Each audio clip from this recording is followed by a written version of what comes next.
Good morning and welcome. I am Stephen C. You are at Steve O'C's on TikTok. It is 11 a.m. Central Time, Sunday, May 4th, 2025. This is our Course in Miracles, Daily Course in Miracles review. Please follow this account, follow this live, like this live, follow this account if you enjoy spiritual conversations, spiritual information, esoteric subjects, metaphysics, all those good subjects about ourself, our higher self, enlightenment, awakening. If that is your jam, this is the live and this is the account for you to follow. So please follow along, like the live, share the live. And you can also subscribe here on TikTok to this live and help to support the work that is being done here. If you missed the live, every day I take the live and I go over to YouTube and upload this live to the YouTube channel. Also at Steve O'C's, there is a link in the bio. So as we review the daily lesson for the Course in Miracles and also a corresponding text of the day, I like to start by reading the introduction to the Course as a grounding exercise, as a centering prayer, if you will. So this is the introduction to the Course in Miracles. This is what it says. This is a course in miracles. It is a required course. Only the time you take it is voluntary. Free will does not mean that you can establish the curriculum. It means only that you can elect what you want to take at a given time. The course does not aim at teaching the meaning of love, for that is beyond what can be taught. It does aim, however, at removing the blocks to the awareness of love's presence, which is your natural inheritance. The opposite of love is fear. But what is all encompassing can have no opposite. This course can therefore be summed up very simply in this way: nothing real can be threatened, nothing unreal exists. Herein lies the peace of God. And the Course in Miracles promises this is truth. Nothing real can be threatened, nothing unreal exists. This course is a required course. We must wake up. We must find some way, some spiritual practice in order to come to the remembrance of ourselves. Our true self, our true creation is within us. We are as God created us. The truth exists within us. The truth, at this point at least, cannot be found entirely outside of us. There are moments, of course. There are holy instants. There are momentary experiences where we can see the truth externally. But it is only a reflection of an internal state of being, an internal thought system, which was given to us freely at our creation, as consciousness, as souls, okay, as the image and likeness of the Creator, the image and likeness of the Father. So that introduction to the Course outlines that very succinctly, very directly. Nothing real can be threatened, nothing unreal exists. The truth does not need defense. Illusions need defense. Illusions in the dream in which we find ourselves, in this illusion in which we find ourselves, that we call life on this planet, in this simulation, not a computer simulation, a simulation of consciousness. We can use the metaphor of a computer simulation. We can use terminologies such as downloads, simulations, programs, programming, data, information. We can use all that terminology to symbolize our state of consciousness to symbolize what is happening here and now, but it is a function of consciousness. The world is a reflection of our state of being. And so, on this live and every day at 11 a.m. Central Time, we look at, we review, and we begin our practice, our daily practice of a lesson for the day, one lesson per day, 365 lessons to help us shift our consciousness, help us shift our thinking, help us to develop a new thought system that will more closely resemble the thoughts of God, the framework, the way of thinking that the Holy Spirit freely provides for us, a teaching and a learning that we can undergo, and that the Course in Miracles provides and outlines to us. Course says it's a universal curriculum, and it is presented in the framework of Christianity. However, as we have already said, and as we say almost every day, it can be presented in many different ways. The perennial philosophy, the universal curriculum, ancient wisdom teachings, mystery school teachings, know thyself, and examined life, impartial self-observation. This is what we are involved in here. This is what we are pursuing. Knowledge of the self, mastery of the self, capital S, becomes heaven on earth, produces heaven on earth. The self is reflected outside of us.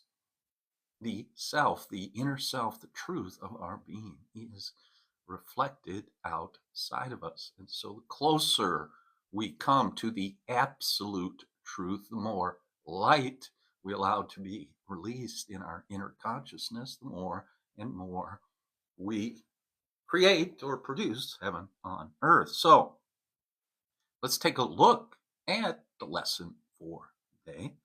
Lesson 124. Thank you for the likes. Thank you for the gifts, everybody. Thank you for the likes. Please feel free to comment. Your participation is encouraged. Thanks for joining us. Thanks for being here. Follow this account, like this live, share this live. You can also subscribe to this channel, to these lives, and help to support this endeavor, this spiritual endeavor. So if you do, and if you have, thank you very much. It is appreciated, and it is duly noted. Thank you. So lesson 124 says, let me remember I am one with God. Let me remember I am one with God, which implies I've forgotten I'm one with God. Course in Miracles calls this a split mind. Split mind. Today, we will again give thanks for our identity in God. And identity here is capitalized. If you don't have the book, if you don't have the text, Course in Miracles, you don't have this big fat book, this is the paperback edition. You can find it online at acim.org, acim.org, okay, which is what I'm reading from here currently. Today, we will again give thanks for our identity in God, and identity is capitalized. Our home is safe, protection guaranteed in all we do. Power and strength available to us in all our undertakings.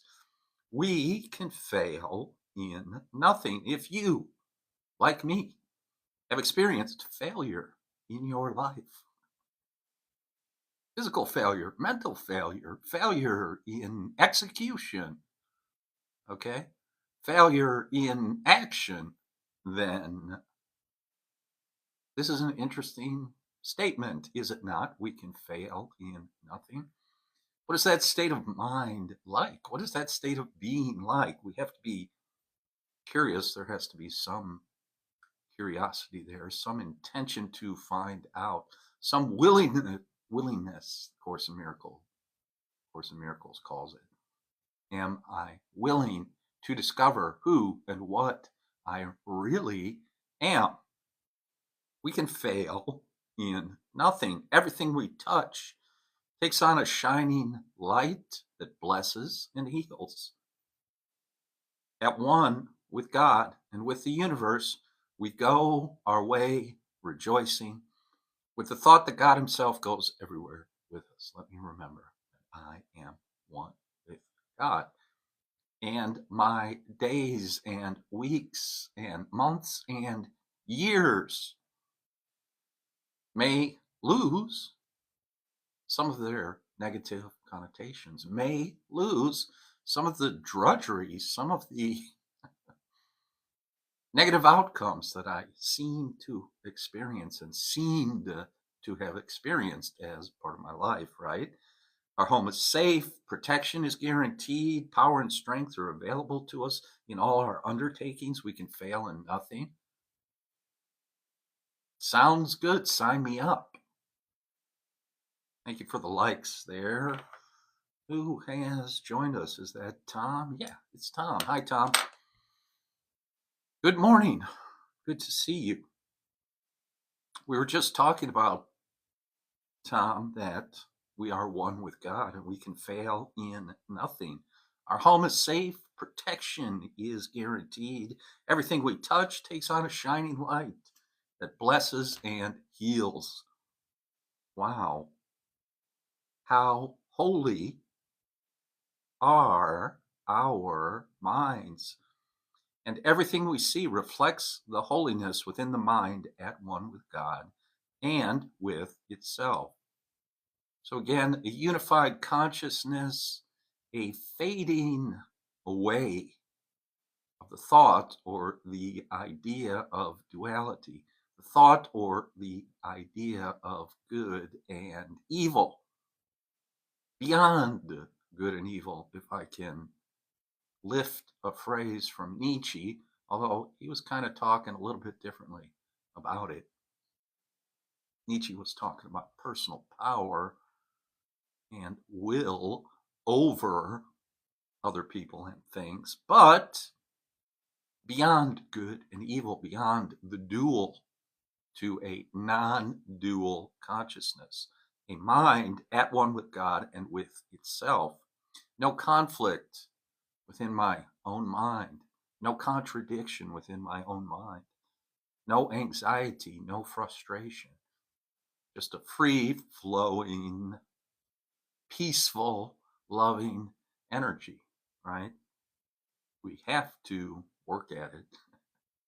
It has been freely given, but we've covered it up according to the Course in Miracles. We've ignored the fact, we've forgotten the fact, we've forgotten the truth, we've ignored the truth, and now we're in a situation where we actively oppose the truth in order to establish our truth in this world, right? Politically or financially or in a relationship, right? In order to establish the truth, we think somebody is opposing it. We think someone else or some situation or some scenario, that opposition to our truth is built into it. Well, guess what? That's not the truth. The truth is a unified consciousness. The truth allows and accepts everything just as it is, a work in progress. This world is a work in progress. One of the illustrations or analogies that my own teacher uses is the workshop of Michelangelo.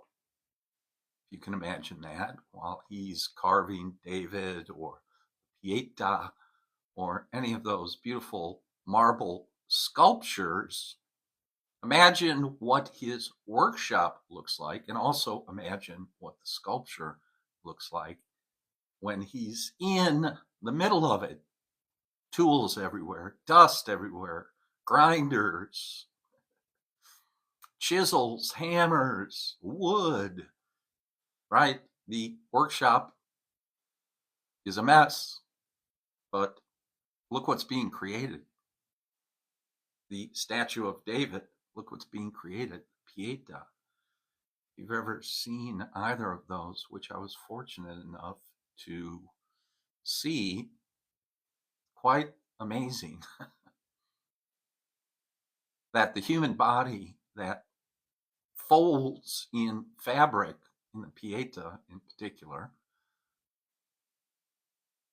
can be represented in marble. It's incredible, incredible pieces of art, incredible works of art. So, same thing is happening here on the planet. A great work of art is being produced on the earth right now, and we are a part of it. We are participating in it, no matter how it looks at the moment, right? Work in progress.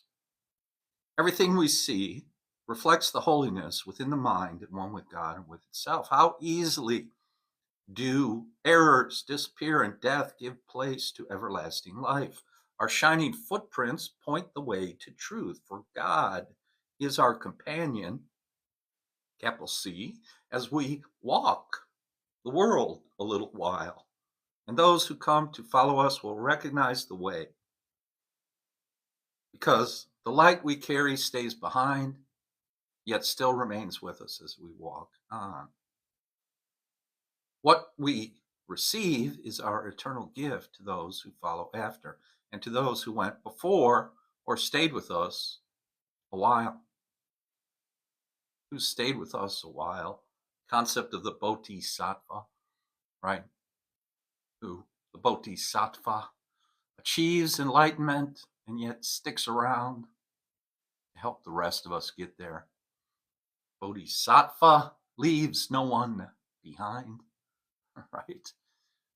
Okay? And God, who loves us with the equal love in which we were created, smiles on us and offers us the happiness we gave.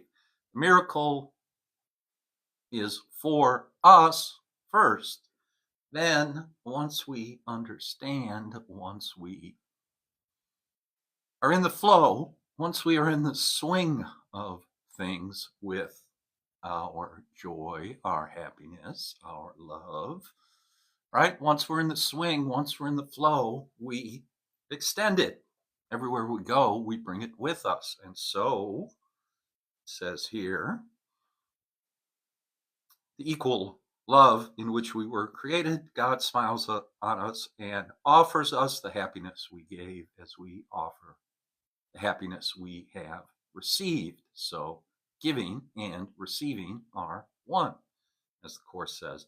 Today, we will not doubt his love for us, nor question his protection and care. No meaningless anxieties can come between our faith and our awareness of his presence. We are one with him today in recognition and remembrance. We feel him in our hearts. Our minds contain his thoughts. Our eyes behold his lovingness in all we look upon. Today we see only the loving and the lovable.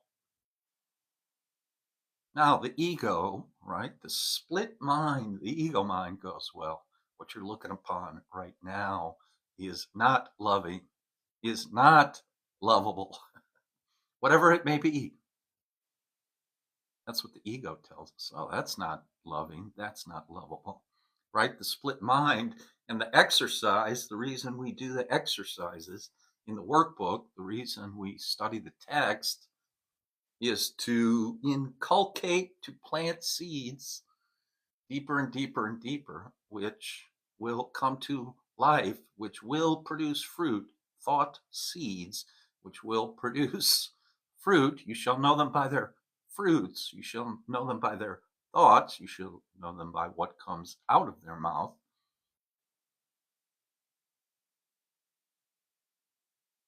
So, um,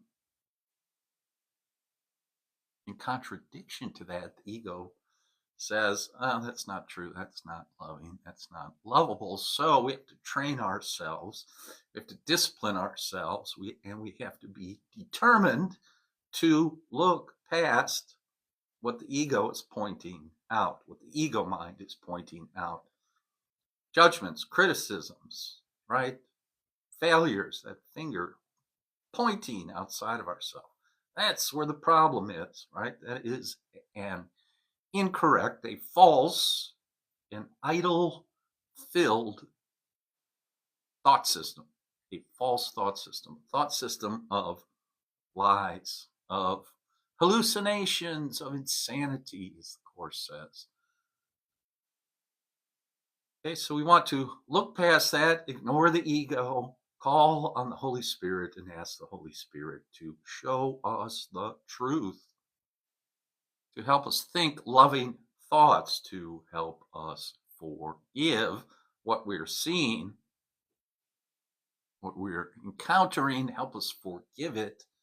The only reason there is anxiety or pain or frustration is because what I'm seeing outside of myself right now reminds me of myself, reminds me of something I don't like about myself, either in this life or in a previous life, a different life, something I've forgotten. Oh, I don't do that. I'm not a liar. I'm not a cheater. Right? But we've all been there, all done that. That is the condition of things here. And in the past, and in the deep, deep, deep past, right? Many past lifetimes, probably has to become a part of our philosophy, part of our worldview. Might be a good idea to reconsider the idea of multiple lives, multiple incarnations, whether it's sequential or all at once, whether it's dimensional or on a timeline, doesn't really matter. It is a sort of multiple personality, right? It doesn't have to be a disorder, but once we're willing and able, once we're open to the idea, those sort of impressions may begin to impress themselves upon our consciousness, upon our mind. I can recall when I was a child, my mother telling me she thought she was, one of her past lives was Cleopatra. But also, if you think of these things as archetypes, Cleopatra as an archetype, right? Nobody seems to remember the lives where they were Cinderella, where they were cleaning the ashes out of the fireplace, right? Oh no, I was Cleopatra. Well, I was Joan of Arc. Yes, I was King Henry VIII. Yes, in a previous life. Nobody seems to remember that previous life where they were the plumber, carpenter, the shoveler, cleaning up the streets in the 1800s and 1700s, right?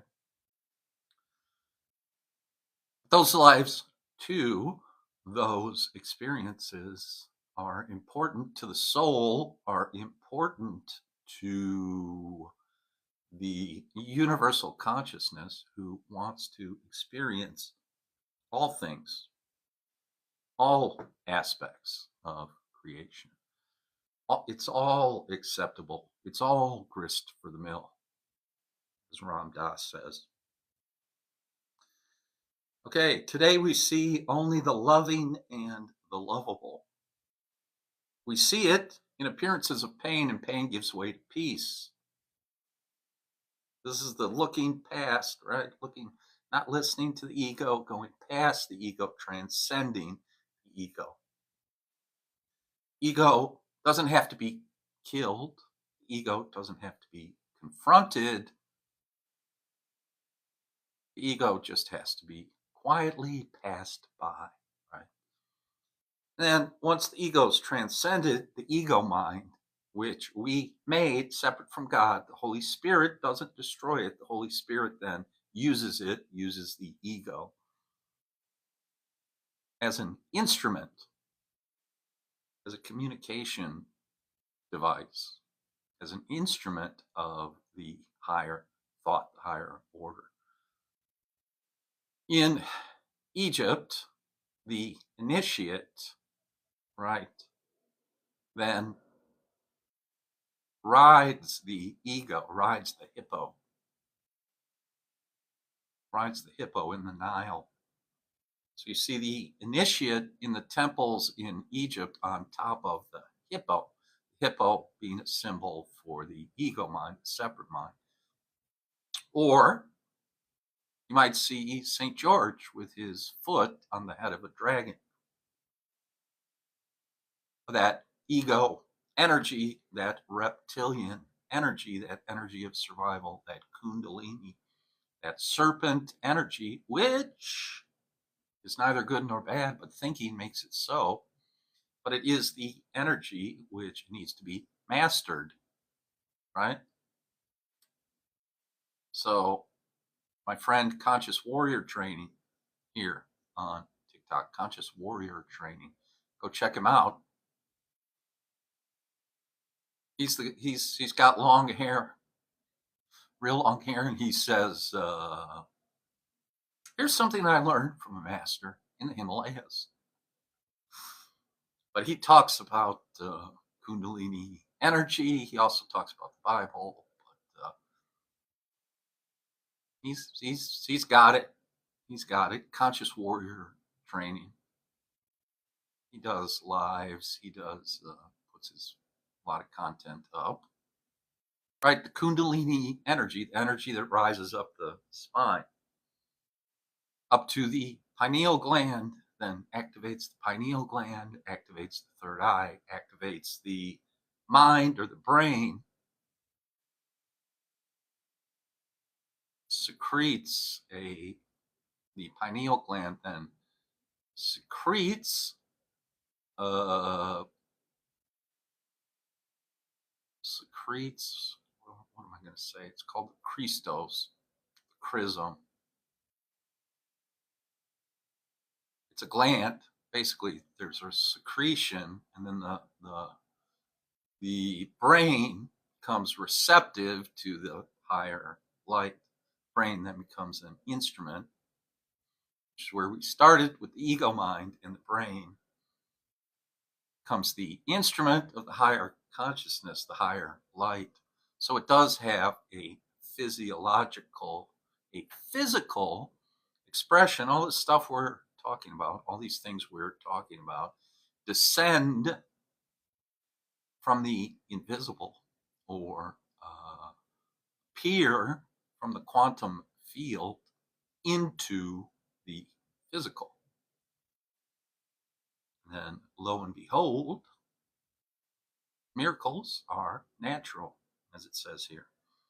So, God's love, peace, and forgiveness, loving and lovable, we see it in appearances of pain. Pain gives way to peace. We see it in the frantic, in the sad, in the distressed, the lonely, and afraid, who are restored to the tranquility and peace of mind in which they were created. So healing, healing, healing. And we see it in the dying and the dead as well, restoring them to life. All this we see because we saw it first within ourselves. We receive the miracle first. We receive the spiritual sight, the spiritual insight first. No miracle can ever be denied to those who know that they are one with God. No thought of theirs but has the power to heal all forms of suffering in anyone, in times gone by in times as yet to come, as easily as in the ones who walk beside them now. Their thoughts are timeless and apart from as apart and apart. Oh my goodness. Sorry. Their thoughts are timeless and apart from distance as apart from time. Thoughts of God, the eternal thoughts of God, and the power of them. So yesterday we were talking about the Holy Spirit works with higher laws. Laws nonetheless, lawful thoughts and lawful action, righteousness, right useness, right thought, right action, principles of Buddhism. Their thoughts are timeless, and apart from distance is apart from time. So we can also heal the past, our own past. We can change our past. Bashar talks about this. Bashar talks about changing the past in thought. Thus, I become a different person now because I changed the past in thought. It has to happen at depth. It has to happen with strength. It does happen. We join in this awareness as we say that we are one with God. Peace be to you today. Secure your peace by practicing awareness. You are one with your Creator and He is with you. Now, we've been doing 5 minutes at a time, 10 minutes at a time. Today it says, whenever it seems best, devote half an hour to the thought that you are one with God. Right? And again, this is the practice. Eventually, when it really takes over,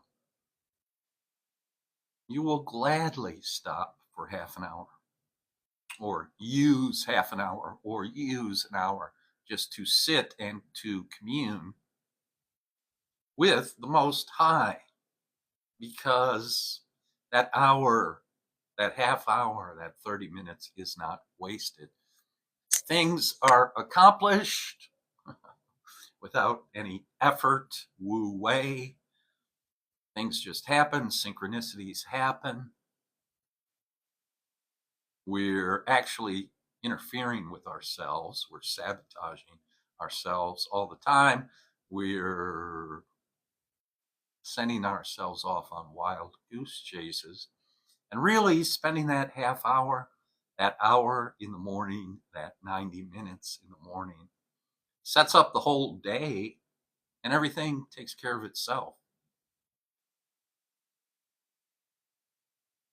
We have to be exposed to it, then we have to admit it, we have to consider it, then we have to admit it, then we have to watch it operate.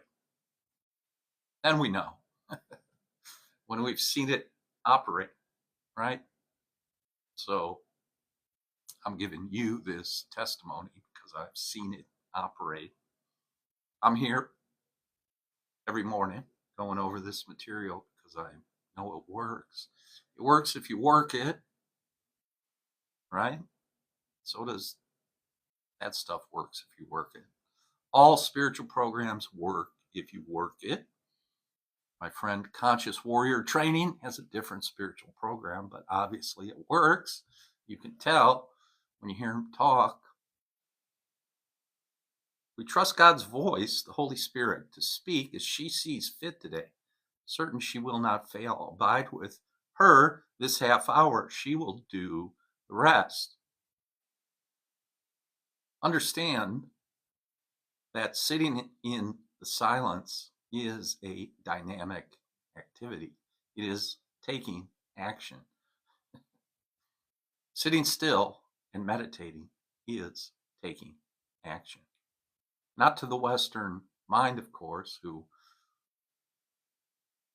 tells us the Western thinking, the materialistic thinking, the left brain thinking tells us to rush around like maniacs, like chicken with our heads cut off. Do. If you don't do, it won't get done. No, not so true anymore. It's all being done. It's already been done. We're just slowing it down. So get out of your own way, as it said. Get out of the way. Let it happen. Allow it to be. And it all gets taken care of. Right? So continuing, it says, your benefit will not be less if you believe that nothing happens. Oh, I'm just supposed to sit there and commune with the Holy Spirit, be with the Holy Spirit. Your benefit will not be less if you believe that nothing happens. You may not be ready to accept the gain today, yet sometime, somewhere, it will come to you. True. Nor will you fail to recognize it when it dawns with certainty upon your mind. This half hour will be framed in gold.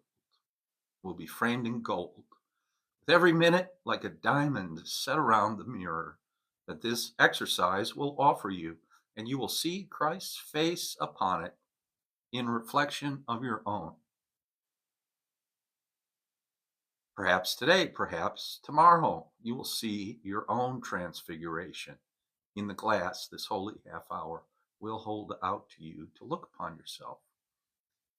When you are ready, you will find it there within your mind, waiting to be found. You will remember that the thought to which you gave this half an hour, thankfully aware no time was ever better spent. Goes on and reinforces that thought. Count this half hour as your gift to God. Add further jewels to the golden frame that holds the mirror offered you today by hourly repeating to yourself, let me remember I am one with God, at one with all my brothers and myself in everlasting holiness and peace. That's a good one. Lesson 124. Wow, that's a good one. Let me remember I am one with God. Let me just sit in that thought, be with that thought, be with that vibration, in that vibration. Let me dare to do that and to find out,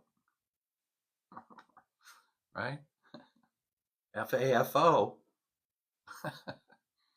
Let me dare to meditate with my eyes closed, sit still. Don't answer the phone. Don't turn on the TV. Don't pick up a book.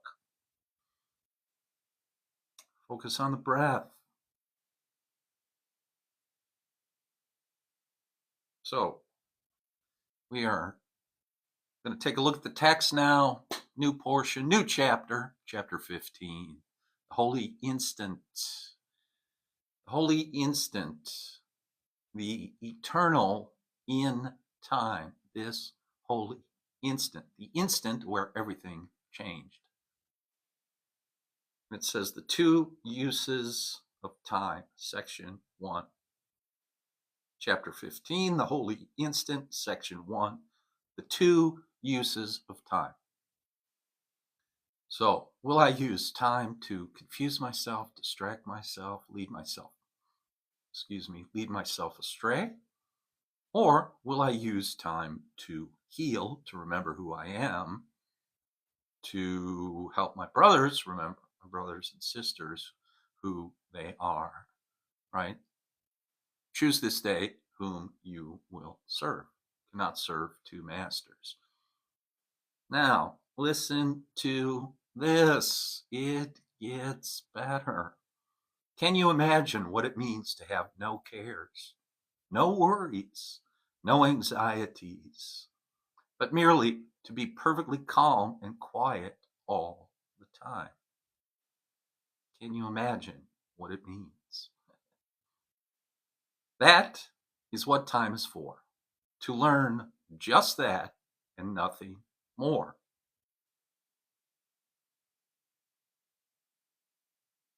To learn just that and nothing more.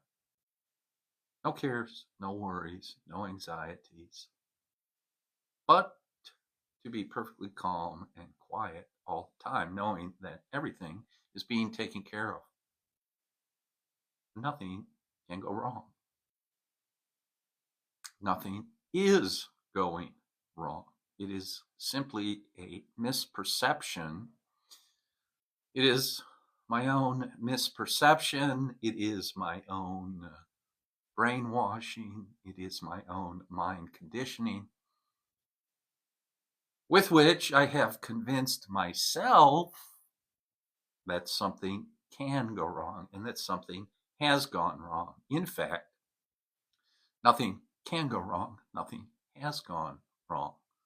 Creation has continued even while I sleep, Course in Miracles says.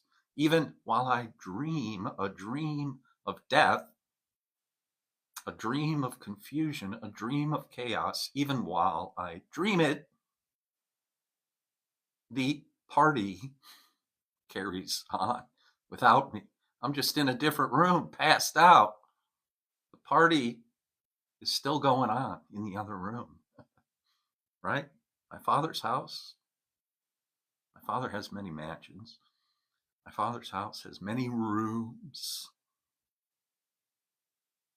That is what time is for, to learn just that and nothing more. God's teacher, capital T, the Holy Spirit, wisdom that is within us, that has not been removed from us, that has been with us through all time and space, metaphorically standing next to us, waiting for us to turn toward it, turn toward wisdom, ask for help. God's teacher cannot be satisfied with her teaching until it constitutes all your learning. She has not fulfilled her teaching function until you have become such a consistent learner that you learn only of her. When this has happened, you will no longer need a teacher or time in which to learn. So we're here to learn, and we're here to learn that every moment can be calm, peaceful, free of worry, free of stress, free of anxiety. No matter what is going on, no matter what multi-million-dollar deal I'm involved in, no matter what business I'm trying to start or run or acquire, perfectly calm, perfectly peaceful, steady state of happiness, acceptance, enjoyment, right? One source of perceived discouragement from which you may suffer is your belief that this takes time. Remember, we're talking about the holy instant here. Now, listen to this. This, again, is part of the text about the time collapse. Text of the Course in Miracles says this course has been specifically designed for you to collapse time, to save time, right? So the Course in Miracles is the ramen noodles of spiritual teachings. It's here to save you some time. Instant spirituality. Well, not really, but it does say we're interested in a time collapse here. It also says it took millions of years to put yourself in the position you're in now, and it may take millions of years to undo it unless you ask for help, unless the Holy Spirit, who does not operate in time and space like you do, unless you ask for that help. So again, advanced metaphysics, what are you talking about, man? You sound crazy, right? It's in the book. I mean, right? It's like when we go to this one, the big book, also a blue book. Isn't that interesting? They're both blue. This one, same thing. What are you talking about? Right? Another spiritual program, 12 step. What are you talking about? Sounds crazy. All sounds crazy. Until you try it. It works if you work it. Until you check it out through experience, through experimentation, through the scientific method, right? Learn the principles, understand the principles of how the mind operates, about how consciousness operates, understand the principles, apply the principles, check the results. There's your scientific spirituality. There's your divine science. They're not separate, they are one. Okay, one source of perceived discouragement, frustration from which you may suffer is your belief that this takes time, that the results of the Holy Spirit's teaching are far in the future. This is not so. For the Holy Spirit uses time in her own way and is not bound by it. Time is her friend in teaching. It does not waste her as it does you. And all the waste that time seems to bring with it is due but to your identification with the ego, which uses time to support its belief in destruction. So the ego is about destruction, delay, blocking, slowing down. Ego, like the Holy Spirit, uses time to convince you of the inevitability of the goal and end of teaching.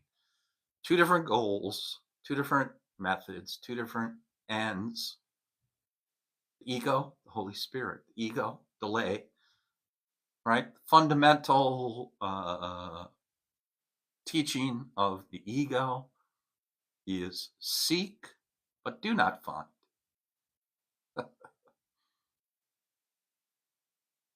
Seek, but do not find.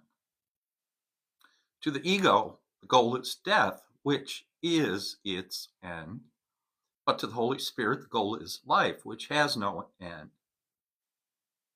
So the ego, the transcending the ego experiences it as death, experiences it as a threat.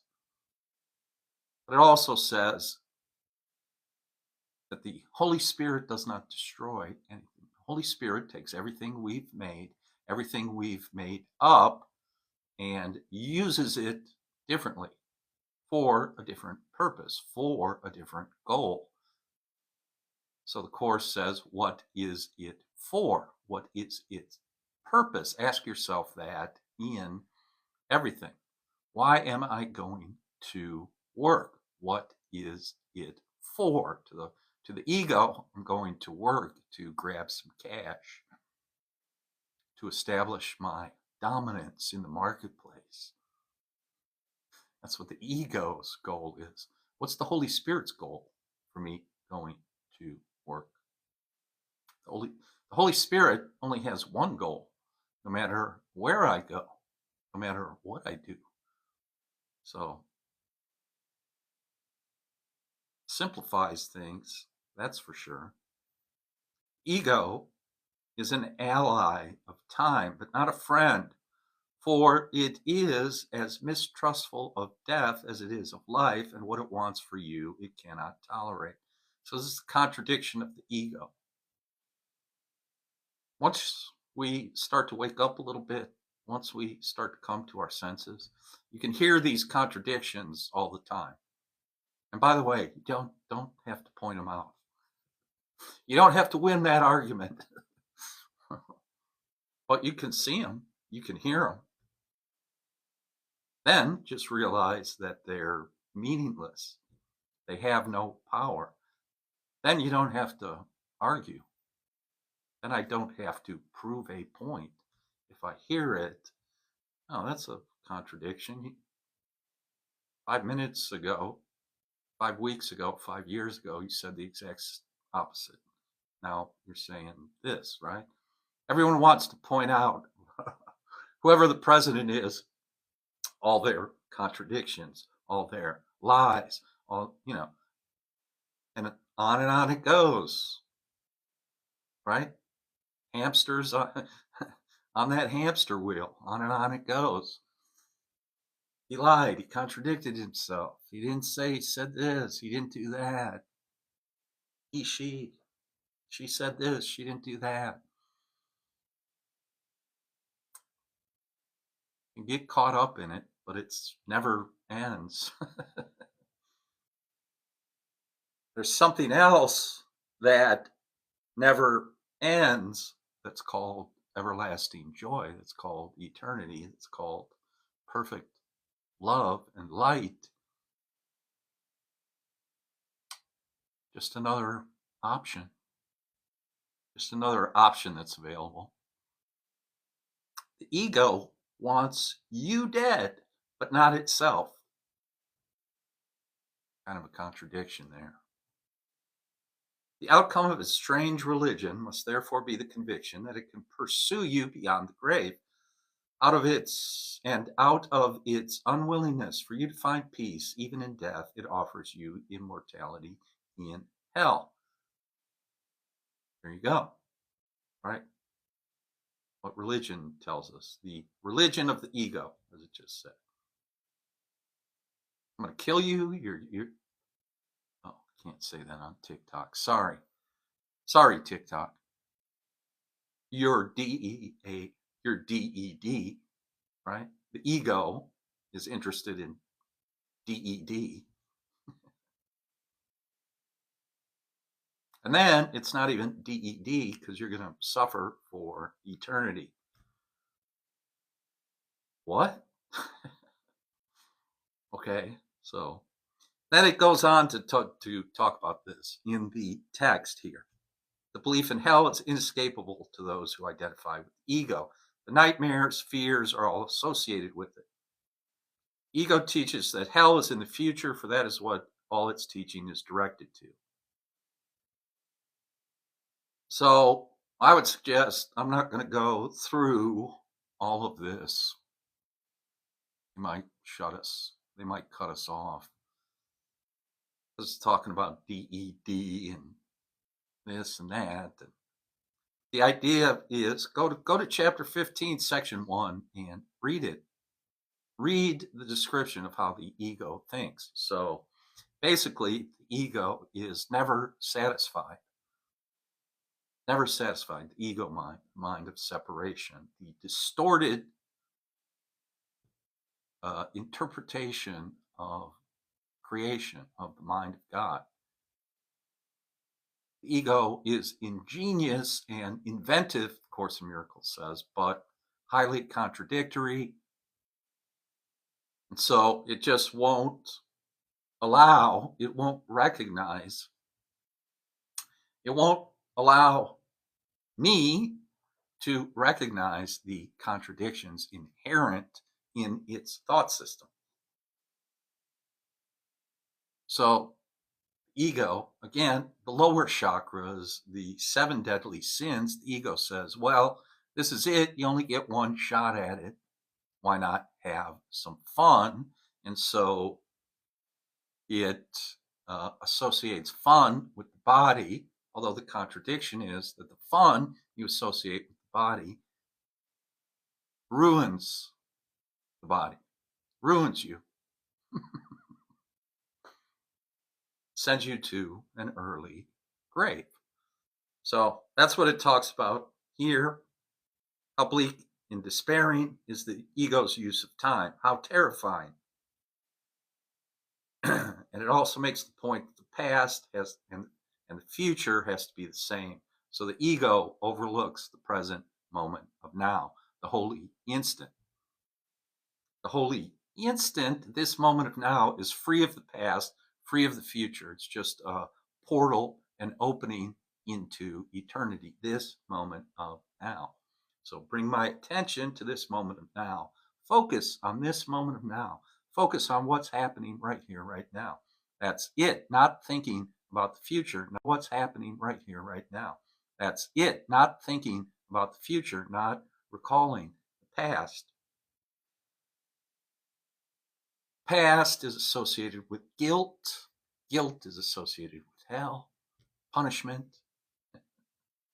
right? And so you have there, all you ex-Catholics, former Catholics, current Catholics, right? Guilt, hell, punishment, and you can't get out of it because original sin.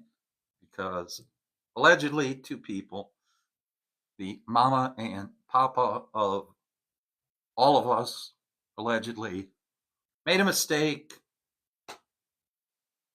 6,000 years ago. I don't know, allegedly. And now you got to pay for it, except for the redemption, except for someone else who came along and took care of it for you. Now you're off the hook, so to speak. But only if,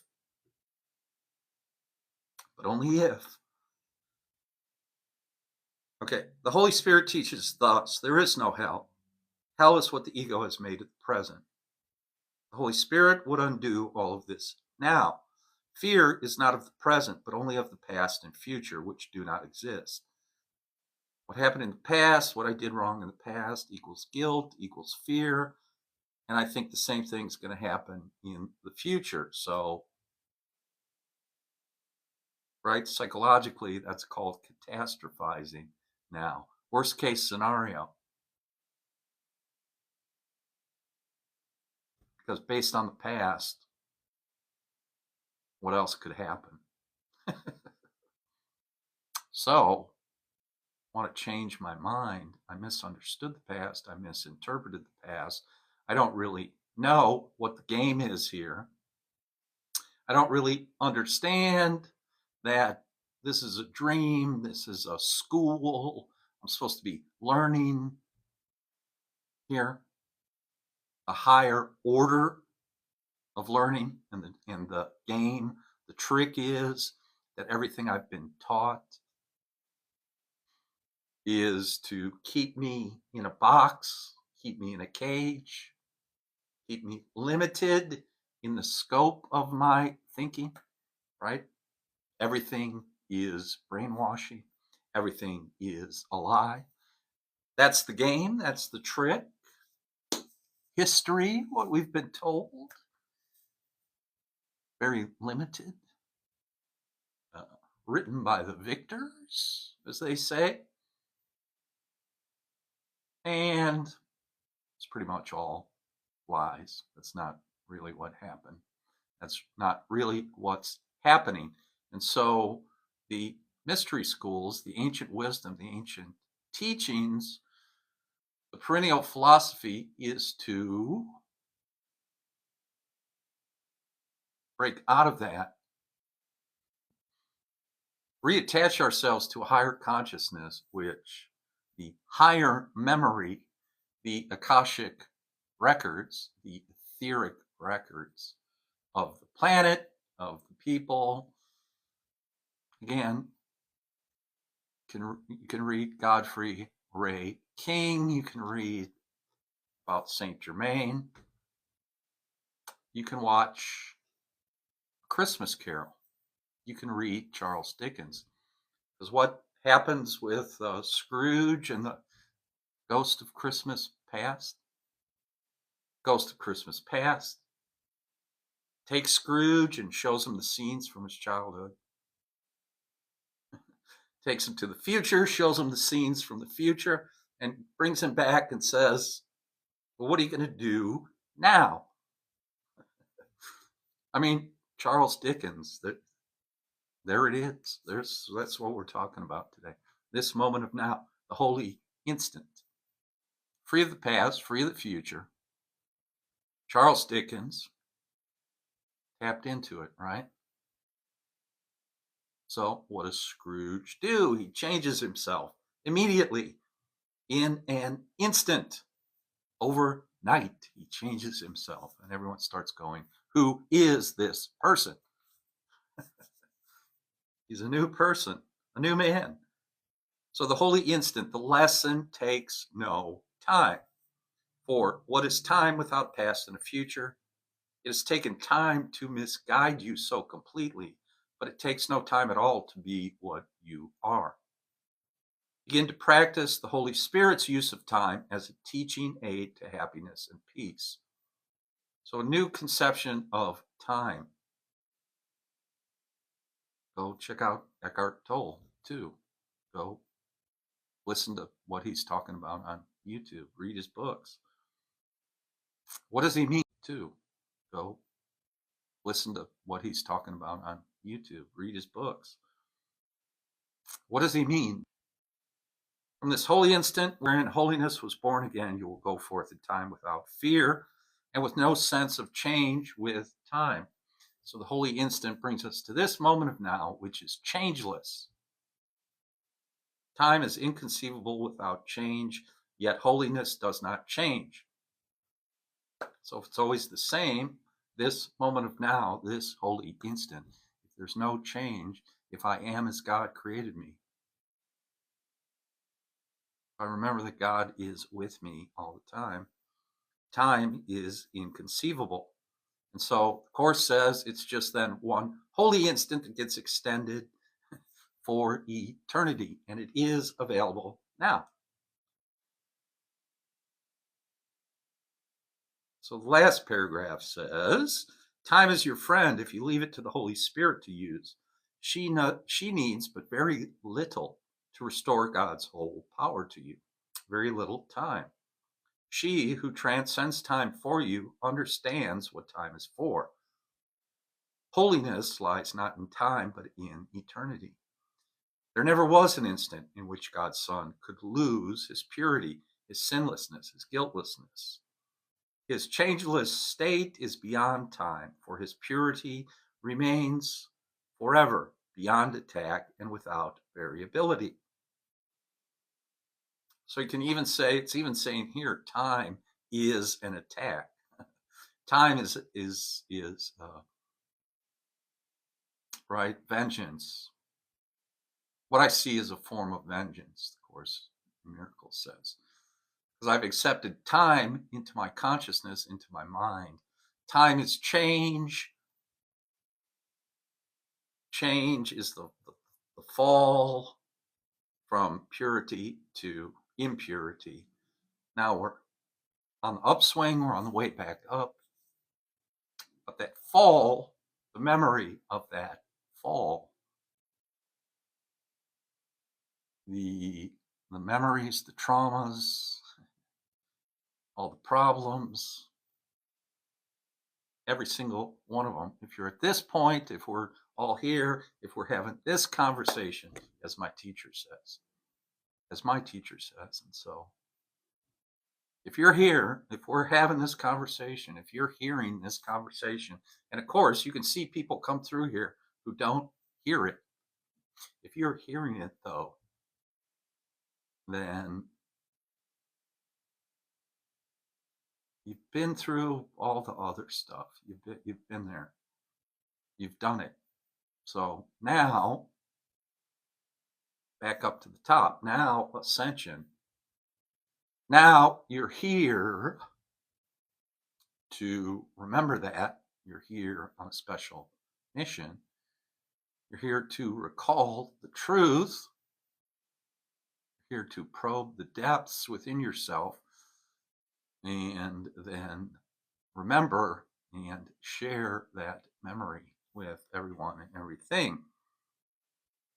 So the eternal instant, give the eternal instant, that eternity may be remembered for you in that shining instant of perfect release, the holy instant, the instant of wholeness, the instant of completeness, the instant of the unchanging in time. Offer the miracle of the holy instant through the Holy Spirit and leave her giving it to you to her. So the willingness to share it, the willingness to give it, giving and receiving are one. There's a reciprocal action, law of mind. As I give, so I receive. As I give to you, so I receive from on high. The circle of life, the circle of giving, the circle of energy. Energy just circulates. It is neither created nor destroyed. It just circulates. Just like money just circulates. Okay, all these guys on top that are holding on to all this money are doing themselves harm metaphysically. Holding it back. Money is energy. Holding it back. No, not good. Not good. It needs to circulate. It needs to be redistributed. Velocity. They call it the velocity of money. Money needs velocity. Energy needs velocity, right? That Hadron accelerator at over in Switzerland, wherever that thing is, where they're smashing atoms into each other. They need that acceleration, or a tornado, or a dynamo. Tornado, all the power in a tornado. It doesn't have to be destructive. Think of a dynamo. Magnets, spinning magnets create power, electricity. Right, so we want to do that metaphysically. We want to do that in consciousness by imagining it, by visualizing it. We generate it. Then you keep it by giving it away, but you have to understand also what giving it away means. It really just means radiating it. Doesn't mean so much this, what I'm doing right now. There's a lot more being transmitted, as they say, the darshan of this live, right? The energy, the vibration of this. Just doing this, just being here together, just sharing this vibe, this tone is where the real healing is where the real energy is. So thanks for being here. That is all for today. That is chapter 15, section 1, and lesson 124. Let me remember I am one with God. So you can find me here every day at 11 a.m. Central Time. If you missed the live, you can go to my YouTube channel. There's a link in the account in my bio, or search at Steve O'C's on YouTube. Go follow on YouTube. Check out a couple of those uploads over there. Hit the like button a couple times. Watch a few minutes. It is all appreciated. Thanks for being here. Thanks for the comments today. Not so many comments today. That's good. Lots of comments. That's good. No comments. That's good. A couple people said hi. That's good. So thanks, Mary. Thanks, Tom. Thanks for all the regulars, the subscribers, and I will see you tomorrow. Have a great weekend. Have a great Sunday. Talk to you later. Peace and blessings. Love you. Bye.